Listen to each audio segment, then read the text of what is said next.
এ কই রে বৌমা, কই তুমি? পুরো বাসার কাজ এলোমেলো আর তুমি ঘুরে বেড়াচ্ছ।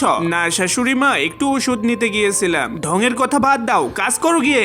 এমন শাশুড়ি হতে পারে? ম্যাম কত অসুস্থ, ডক্টর কত সমস্যার কথা বললো। ম্যাম আপনার তো জ্বরটা অনেক বেশি হয়ে গিয়েছে, আমি জ্বর পড়তে দিয়ে দিই ম্যাম। ওরে গুলু, তুই এই বাসার কুকুর হয়ে পরের বাসার মেয়ের ভালো যত্ন করতে শিখেছিস। দাঁড়া, তোকেও এখন মজা দেখাতে হবে। এইগুলো তুইও তো ভালো সুবিধাবাদী হয়ে গিয়েছিস রে। আজকে বাসায় রান্না হবে না, খাওয়া দাওয়া হবে না। আম্মা তুমি গুলুকে বকা দিও না, আমি উঠতেছি, রান্না করব আমি। ও ম্যাম, আপনার তো শরীরে অনেক জ্বর, আপনি রান্নাঘরে কেন আসলেন? আমি আপনাকে সাহায্য করি ম্যাম। গুলু রে, কি করবি বল? শাশুড়ি মা অনেক খারাপ, কিছু বলতেও পারি না। হ্যাঁ ম্যাম, আমি সবই জানি। কি রে গুলু, তোকে রান্নাঘরে আসতে বলেছে? তোকে একটু আমার পান সুপারি আনতে বললাম না?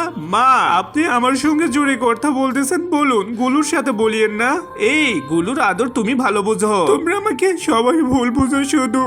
আমি ছেলের কাছে সব বলে দেব।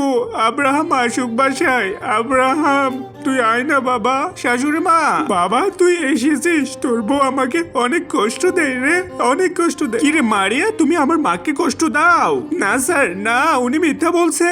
দূর হও আমার চোখের সামনে, তুমি এখনই দূর হও। মা আমি এসেছি, আর তোমারে কষ্ট দিতে পারবে না। ঠিক আছে, আমি দূর হয়ে গেলাম। এই অভিনেত্রীর শাশুড়ির কাছে থাকবো না আর। এই বাসার সবাই দুষ্টু, আমিও যাব ম্যামের সঙ্গে। সবাই অনেক দুষ্টু, ম্যাম যেখানে যাবে আমিও সেখানে যাব।